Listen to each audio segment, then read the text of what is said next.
अपमान भरी संसद में करते हैं। आपके एक मुख्यमंत्री कहते हैं कि राहुल गांधी को पता भी नहीं है कि उनका पिता कौन है। आपके प्रधानमंत्री भरी संसद में खड़े होकर कहते हैं कि ये परिवार नेहरू नाम को इस्तेमाल क्यों नहीं करता। पूरे परिवार का अपमान करते हैं। कश्मीरी पंडित समाज के रिवाज का अपमान करते हैं, जिसके तहत एक बेटा अपने बाप के मरने पर पगड़ी पहनता है, परिवार की परंपरा को आगे बढ़ाता है। लेकिन आप पर कोई मुकदमा नहीं होता, आपको 2 साल की कोई सजा नहीं मिलती, आपको जेल की सजा नहीं मिलती, आपको संसद से कोई बाहर नहीं निकालता, आपको मना नहीं करता कि 8 सालों के लिए आप चुनाव नहीं लड़ सकते। क्यों? मैं पूछना चाहती हूं, क्यों? आज तक हम चुप रहे हैं, हमारे परिवार का अपमान करते गए। मेरे भाई ने क्या कहा? संसद में वो मोदी जी के पास गए और उनसे गले लगे। मेरे भाई ने कहा, मैं आपसे नफरत नहीं करता हूं, मेरे दिल में आपके लिए कोई नफरत नहीं है, हमारी विचारधारा अलग है, लेकिन हमारी नफरत की विचारधारा नहीं है। तो मैं पूछना चाहती हूं, एक आदमी का कितना अपमान करोगे? कितना अपमान करोगे? क्या यही है इस देश की परंपरा? आप परिवारवादी कहते हैं, तो भगवान राम कौन थे? भगवान राम को वनवास में भेजा गया, उन्होंने अपने परिवार, अपनी धरती के प्रति अपना धर्म निभाया। क्या भगवान राम परिवारवादी थे? क्या पांडव परिवारवादी थे कि वो अपने परिवार की संस्कारों के लिए लड़े? और हमें क्या शर्म आनी चाहिए कि हमारे परिवार के सदस्य शहीद हुए इस देश के लिए? इस झंडे में उनका खून है, इस धरती में उनका खून है, इस देश के लोकतंत्र को मेरे परिवार के खून ने सींचा है। और जो सोचता है कि हमें अपमानित करके हमें डराएंगे, हमें धमकाएंगे, जो सोचता है कि तमाम एजेंसियों को लगाकर हम पे छापे मारकर हमसे कुछ भी करके हमको हमें डराएंगे, वो गलत सोचते हैं। हम डरने वाले नहीं हैं। हम और मजबूती से लड़ेंगे। हम इस देश के लोकतंत्र के लिए कुछ भी करने के लिए तैयार हैं। इस देश के लोकतंत्र को, इसकी नींव कांग्रेस पार्टी के महान महापुरुषों ने की डाली है। कांग्रेस पार्टी लड़ी इस देश की आजादी के लिए, और आज भी इस देश की आजादी के लिए ही लड़ रही है। कभी कभी मैं सोचती हूँ, मुझे समझ में नहीं आता कि पब्लिक क्या सोच रही है। क्या देख नहीं रही है क्या हो रहा है? क्या आपको दिख नहीं रहा है कि आपकी सारी संपत्ति लूटी जा रही है, एक आदमी को दी जा रही है, गिने चुने उद्योगपतियों को सब कुछ दिया जा रहा है? किसकी संपत्ति है? ये राहुल गांधी की संपत्ति है, ये आपकी संपत्ति है। ये पीएसयू किसके हैं? किसके लिए बनाए गए? आपके लिए बनाए गए, जो ऐसे एक के बाद एक इनको बेचे जा रहे हैं, दिए जा रहे हैं। इसी से तो आपका रोजगार आता है। छोटे उद्योगों से, छोटे व्यापारियों से आपका रोजगार आता है, किसी बड़े अडानी से नहीं आता। रोजगार नहीं देते, छीनते आपका रोजगार। तो आप समझ क्यों नहीं पा रहे हैं? आप गैस के सिलेंडर के लिए 1000 रुपए दे रहे हैं, और यहाँ आपकी सारी संपत्ति किसी को सौंपी जा रही है। राहुल गांधी जी ने क्या कहा?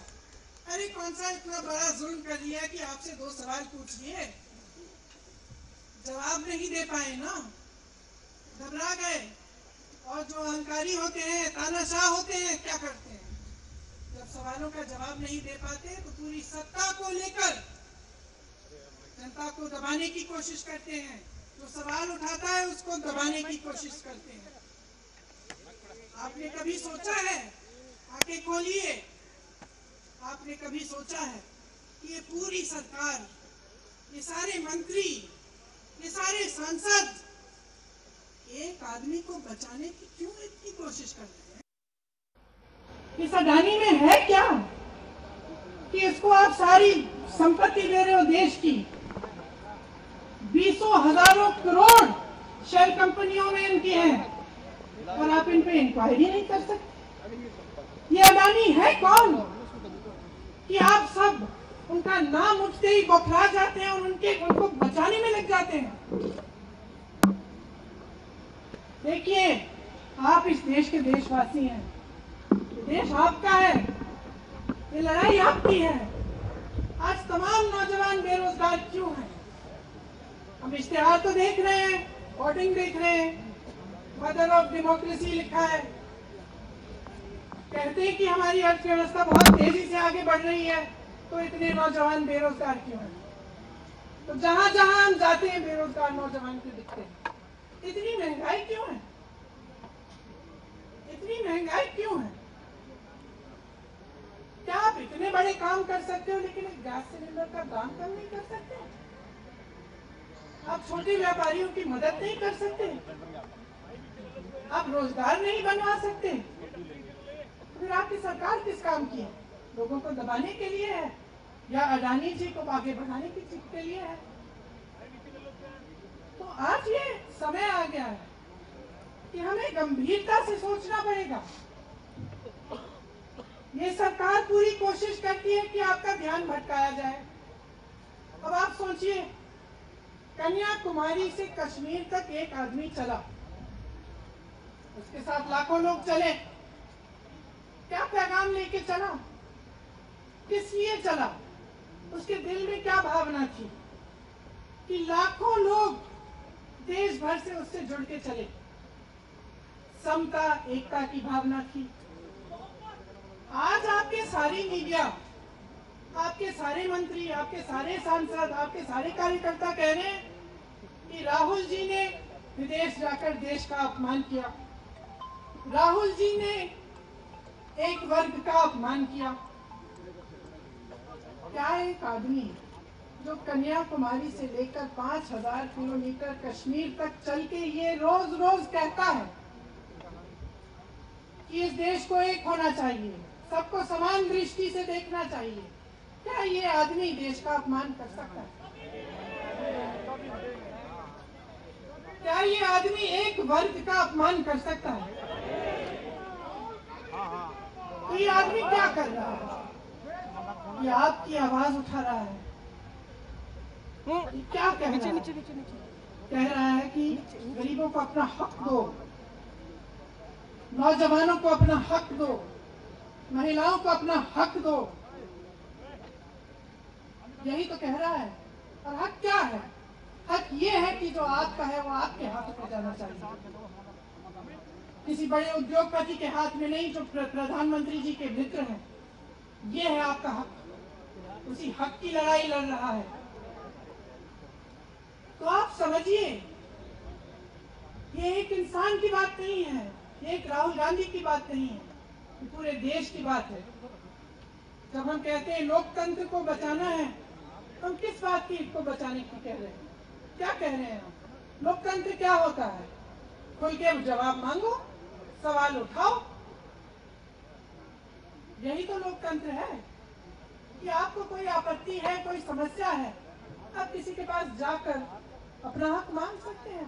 आप कह सकते हैं भाई हमारे लिए ये क्यों नहीं किया, इतनी महंगाई क्यों है, हमारे लिए रोजगार क्यों नहीं बनाए? लेकिन आज यही हक आपसे छीना जा रहा है और आपका ध्यान इधर उधर भटकाया जाता है और इतनी चीजों को फैलाया जाता है जो सच नहीं है, झूठों को फैलाया जाता है। आप सोचिए, राहुल गांधी दुनिया के सबसे बड़े जो शिक्षा के संस्थान है वहां से पढ़ के आए हैं। हार्वर्ड और कैम्ब्रिज की उनकी डिग्री है। कैम्ब्रिज से उन्होंने इकोनॉमिक्स में मास्टर्स डिग्री, एमफिल डिग्री उनको मिली, आप उसको पप्पू बनाते हैं। पूरे देश भर में आपकी सहायता के साथ मेरे मीडिया के दोस्तों, डिग्री आपने देखी नहीं, सच्चाई आपने देखा नहीं, उनको पप्पू बना दिया। फिर पता चला कि ये पप्पू तो यात्रा में निकल आया, और पता चला कि ये तो पप्पू है ही नहीं।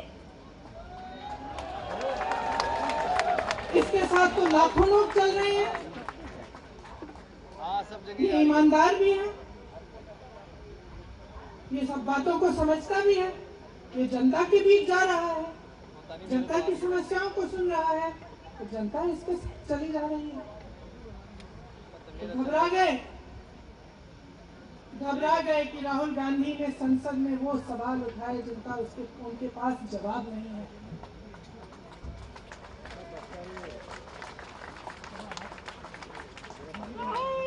क्या किया सुन लीजिए।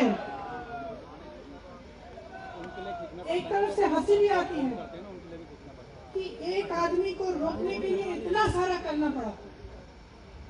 जिस आदमी ने राहुल जी के खिलाफ सूरत में कंप्लेंट लगाई, आपको मालूम है कि पिछले साल उसने खुद कचहरी में जाके बोला इस पे आप स्टे लगा दीजिए। एक साल के लिए अपने ही केस पे स्टे लगवाया, फिर वापस कब गए केस खुलवाने के लिए?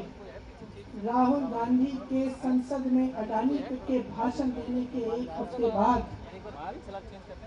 हफ्ते बाद वो आदमी वापस जाता है, कहता है केस खोल लीजिए, हम तैयार हैं। मत करो सर, मत करो। एक महीने के अंदर अंदर हमारी नौकरी जाएगी।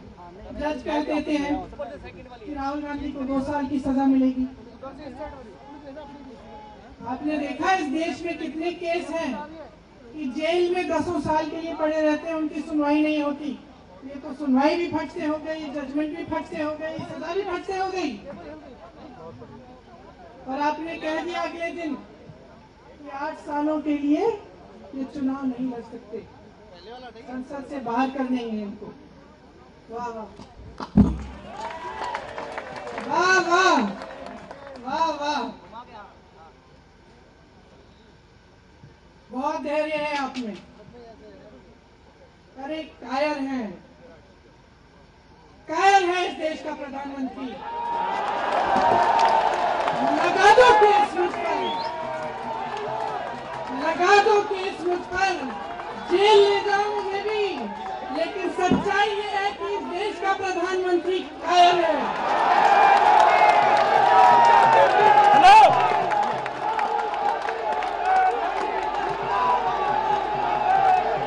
अपनी सत्ता के पीछे छुपा हुआ है, अहंकारी है, और इस देश की बहुत पुरानी परंपरा है, इस देश की बहुत पुरानी परंपरा है, हिंदू धर्म की पुरानी परंपरा है कि अहंकारी राजा को जनता जवाब देती है। और इस देश की बहुत पुरानी परंपरा है कि अहंकारी राजा को ये देश पहचानता है। मेरे परिवार ने मुझे एक चीज सिखाई है कि ये देश दिल से बोलता है और दिल से सुनता है। ये देश सच्चाई को पहचानता है। मैं जानती हूँ कि आज वो दिन है जब से सारा कुछ बदलने लगेगा।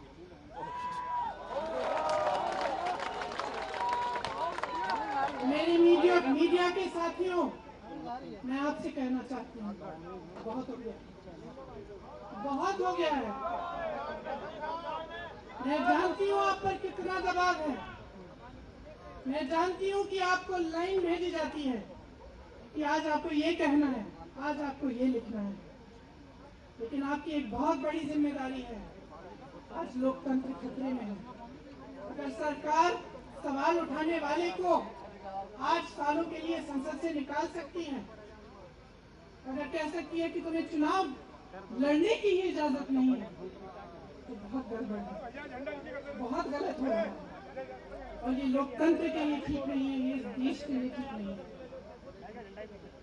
जब आप पत्रकार बने, शुरू में जब आप काम के लिए आए, तो आपके दिल में भी ये होगी बात कि देश के लिए मैं सच्चाई बोलूंगा, सच्चाई बोलूंगी। आज आप बोल नहीं पा रहे हैं, हिम्मत करिए, खड़े हो जाइए आप भी। जैसे खड़गे जी ने कहा, तमाम पार्टियों ने आज अपनी आवाज उठाई है, उनका हम सब धन्यवाद देते हैं। और हम सबको एक होना पड़ेगा, इसलिए होना पड़ेगा क्योंकि आज ये देश खतरे में है।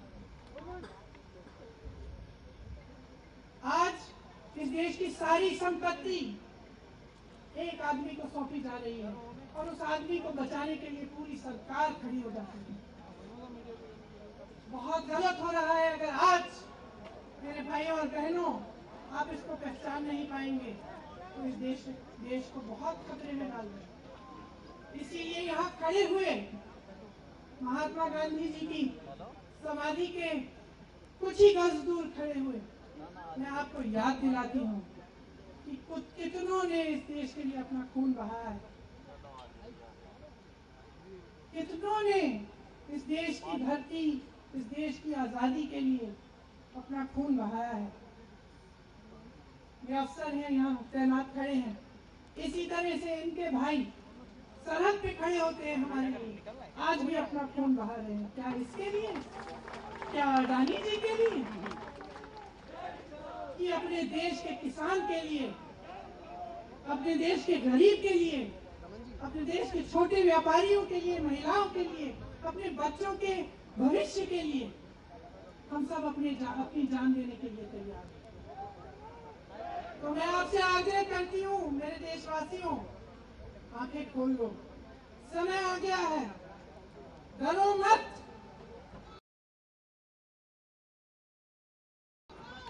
राहुल गांधी के शब्द का सामना करने का समय आ गया है। एकजुट हो जाओ, सामना करो, इस देश की सच्चाई को उभारो, इस देश की एकता को बनाए रखो और इस देश को आगे बढ़ाओ।